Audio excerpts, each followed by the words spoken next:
Imagine the following scene: a newlywed couple, full of dreams and plans, finally begins to build their life together.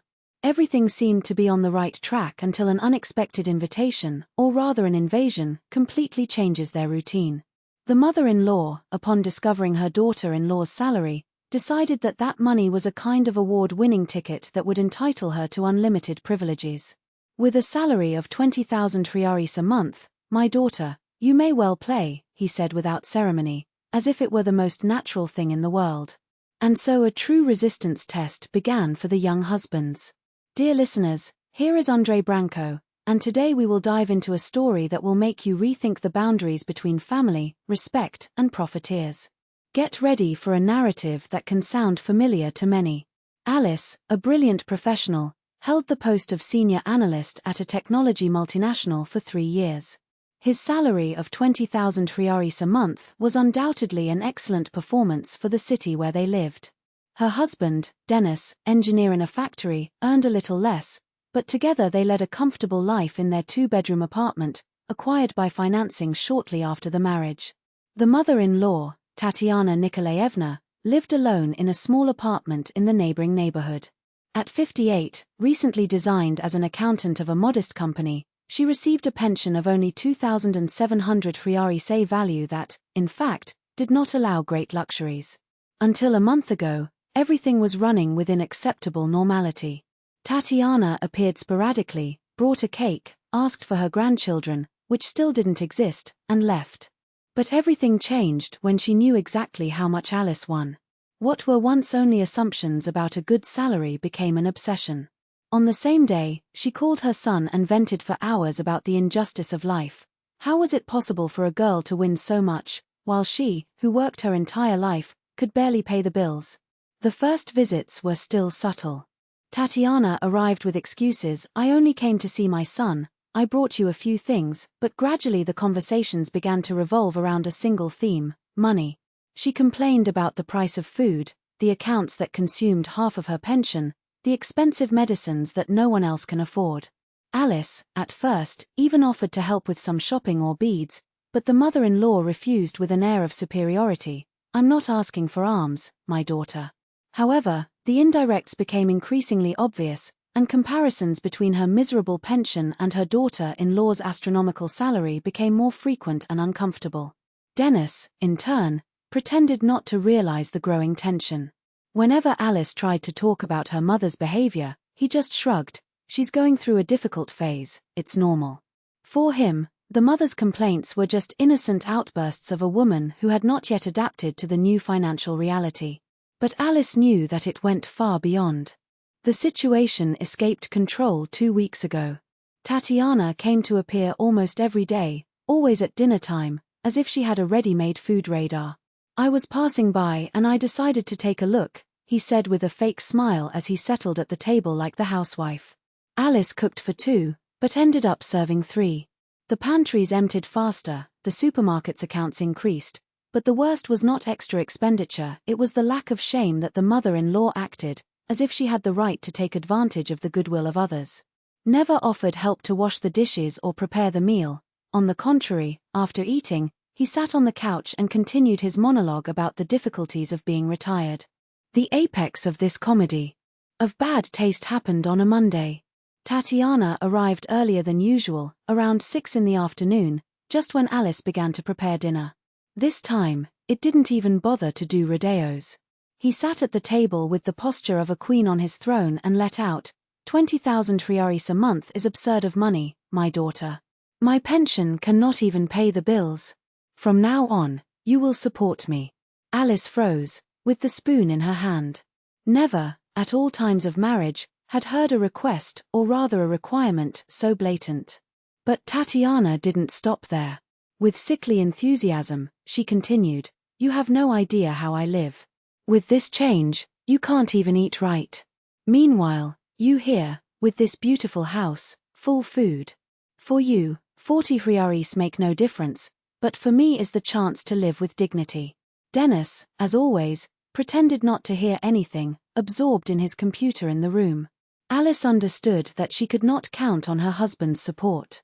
Calmly, but firmly, she replied that they themselves were saving to pay off the house and plan a family, and could eventually help with some shopping or emergencies. The answer did not please Tatiana. With a disdain, she left for the attack. "Oh, so is it like this? Win this money and don't want to share with her husband's family? What selfishness! In any decent family, children take care of their parents. Do you think my child has no obligation to return everything I did for him?" The next day, the mother-in-law arrived earlier, around 5 past 5, and has already settled strategically in the kitchen. This time, he brought a notebook with meticulous notes of his essential monthly expenses.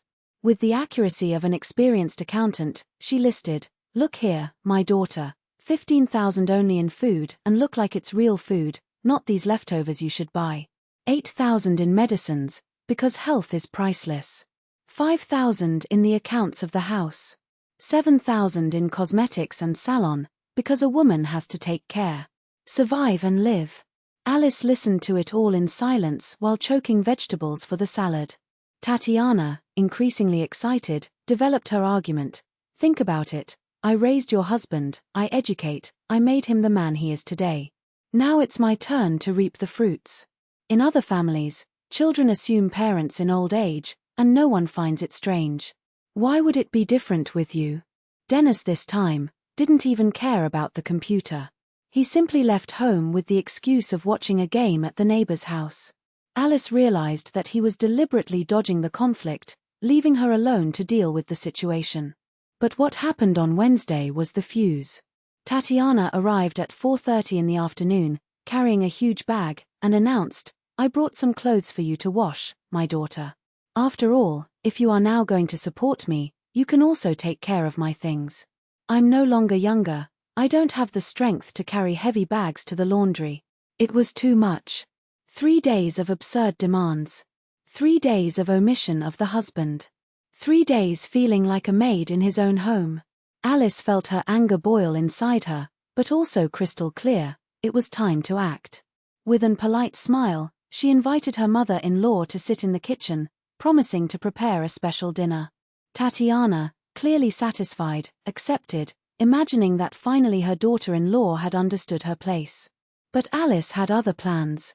Methodical, she opened the refrigerator and selected the cheapest and less attractive ingredients: a wilted carrot, half-past cabin, remains of rice from the previous day, a piece of hard bread. Then he added to the banquet a clearly expired product, which kept precisely for such an occasion. He smiled at his mother-in-law and said, "Today dinner will be simple, but made with love. I hope you enjoy it." Tatiana, without suspecting anything, just replied, "As long as it's free, my daughter, everything is good." Alice agreed in silence. After all, some lessons are only learned in practice. Alice added to the cauldron a sour yogurt that was already going to the trash and a can of sardines in sauce originally bought for the cat, but now gaining a more noble purpose. Tatiana watched each movement with a mixture of curiosity and disdain, releasing her acidic comments. "Look, my daughter, how full her refrigerator is. So much good, while I, at home, barely have something to put on the plate." Alice, impassive, only moved the mixture with the wooden spoon. The result was a dubious substance, suspicious texture, and an aroma that challenged any civilized description: the sour of carved milk, the forgotten vegetable mold, and the cheap metallic of third-category sardines. "And what is it?" Tatiana asked, frowning with disgust disguised as a curiosity. "A specialty of the house," Alice replied without blinking. "Exclusive revenue for those who live with 27,000 per month. It is called Economic Dinner Deluxe." When Dennis arrived, the table was already set. Faced with the mother-in-law, a generous portion of what was most like emergency human ration, accompanied by a slice of hard bread and a glass of the tap, no ice, not to spend energy. Instead of Dennis and hers, normal dishes, succulent coteletas, creamy puree, and a fresh salad, watered with olive oil. "What is this crap?" exploded Tatiana, poking the mixture with the tip of the fork like a laboratory specimen. "Your dinner," said Alice, serene as she Saturday, calculated based on your budget. "You said that your pension is 27,000, right? This gives about 900 crumbs a day for food. For here it is, A dish that fits perfectly in this value. Without extravagance, without waste. Just as you preach. Tatiana's face burned in red, a mixture of anger and humiliation. Are you mocking me? I'm not an animal to eat this filth. And I'm not an ATM to play your whims, Alice countered, without changing the tone. Did you want justice? So here it is. Live within your means. Or rather, she paused, cutting a piece of chalk with surgical accuracy, alive as insists that we should all live. Dennis tried to intervene, visibly uncomfortable. Alice, for God's sake, need not be like this. No, Dennis, she cut, looking at him in the eye. The problem is not me. It's 3 days of your mother coming here as if she owns the house, demanding money, food, and service. 3 days of you pretending you don't see. He arrives. Tatiana pushed the chair violently, rising like an offended fury. I won't tolerate this rudeness.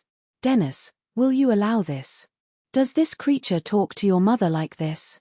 The son opened his mouth, hesitant. Mom, maybe she's right. There is no maybe. The mother-in-law fell. Either she apologizes, it serves me a decent food right now, or I leave this house and never put my feet here again. Alice chewed another piece of chalk before responding, calm like a cold lake. The second option seems excellent to me. Without further words, Tatiana grabbed the bag and left the door hit hard enough to shake the paintings on the wall. Dennis stood, stunned, looking at his wife as if she had grown 2 heads. Why so radical? She is elderly, Alice. She is an adult who, in 3 days, turned into a professional blackmailer, Alice said, drying her lips with the napkin. If you are sorry, you may well support her with your salary. But in my house, the rules are different. In the 2 weeks follows. Entra, Tatiana declared Cold War. He called Dennis at work with tears on the phone, spread to the neighbors that the daughter-in-law was a heartless witch, tried to recruit uncles and cousins for her family justice movement. But his attempts fell into the void. Even the most distant relatives, after listening to Alice's version, agreed in silence. The mother-in-law had exaggerated. Dennis, initially resentful, began to see the light when a co-worker told him an identical story, and how to give in to demands only worsened the situation. A month later, the phone rang. It was Tatiana. The voice, once shrill, now sounded muffled, almost shy. I just wanted to know how you are, son. Alice answered with distant education, but made it clear. The dialogue was open as long as certain subjects did not return to the agenda. The message was received. Tatiana not only stopped asking money but she got a beak. He helped a neighbor with home accounting, yielding some extra change to the pension. 6 months later, what no one expected happened. Tatiana fell in love. In a park bench, he met a widower of the same age, former military man with a decent pension and a home in the surroundings. The novel flourished fast, and in less than a year, the former blackmailer became a radiant bride. On his wedding day, she approached Alice and whispered, with damp eyes, "Thanks for that dinner. If you hadn't put me in my place that day, I would still be begging crumbs. Now I have self-esteem, and a real love." Alice smiled, playing with the champagne glass. Sometimes people need a fright to remember their own value. You deserved much more than the role of eternal victim. 3 years later, Tatiana lives in her spacious house in the countryside, takes care of the garden, makes sweets to sell at the local fair and, for the first time in her life, seems truly happy. When you visit your son and daughter-in-law, always warning before brings gifts, homemade jams, garden flowers, a good wine. Dennis, who today admits without reservation that his wife was right, supports her decision without blinking. Alice keeps that dinner in memory as a reminder. There are times when the only way to stop insouciance is to mirror her in all her ridicule. The deluxe economic dinner recipe has never been repeated. But the story became a legend in the family, a moral tale on how respect is not asked, it is required.